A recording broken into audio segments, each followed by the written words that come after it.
lifelong Methodist, and I had a wonderful worship experience. The choir, I don't know who all is in the choir. All the people who were in this choir did such a great job. And the children's hour was like every children's hour I've ever seen in every Methodist church I've ever attended. You did an excellent job trying to get the children organized, but it was more difficult to get the adults organized. And I'm so pleased to be here at Decorah with my friends Tom and Christy Vilsack. They have been friends of mine for a long time, going back to when I was a close friend of Christy's brother many years ago. And I'm so grateful to have their friendship and their support campaign. And I'm learning so much about Iowa everywhere we go. And Christy are like my guides to tell me everything that's going on. Just learned today that John L. Lewis was from Iowa, and there used to be coal miners in Iowa, something I didn't know. My people came from England and Wales to northeast Pennsylvania, where they were coal miners and lace mill workers, and so it's great to be here.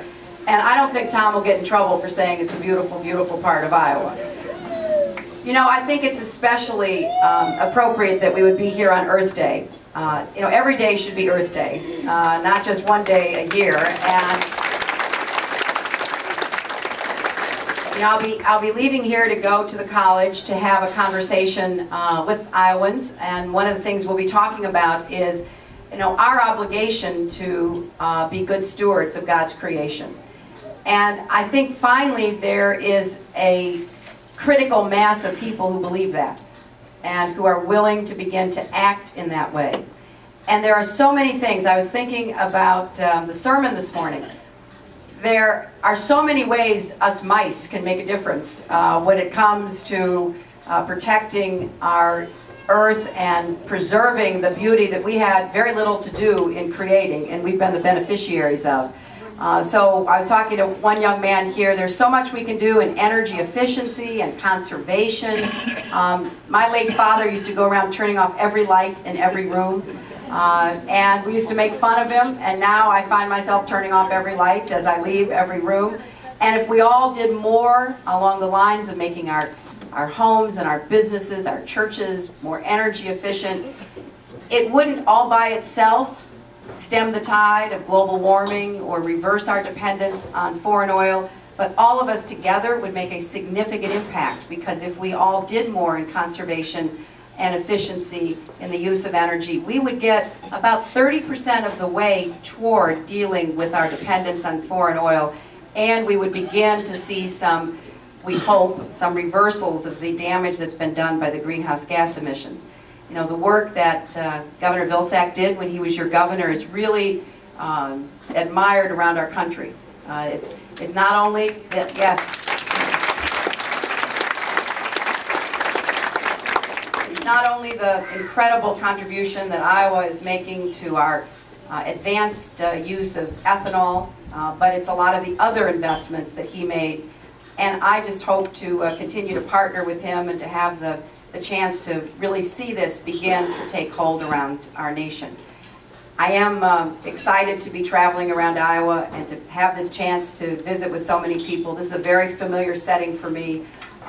Church basements, I've spent a lot of time in church basements. And I do know how important the church was in my life growing up.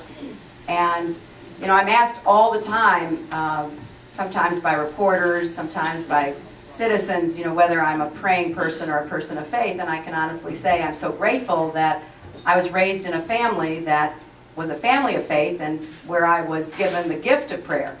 And I have had that to sustain me throughout my life.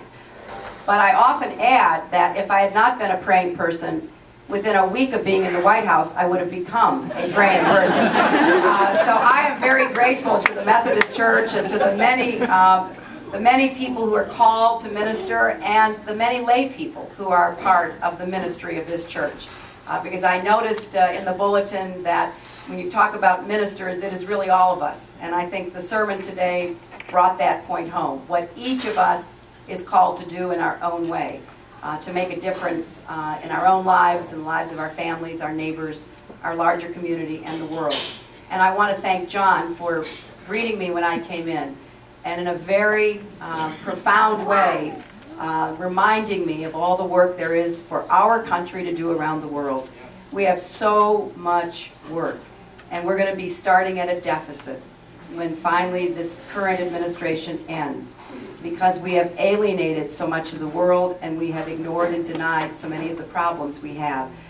But I believe in our capacity for not just redemption, but for moving forward in a progressive way to help to heal the world. And we have so much to offer, and I'm so pleased that I could spend a little bit of time with you here in this church in Decorah. Thank you all very much.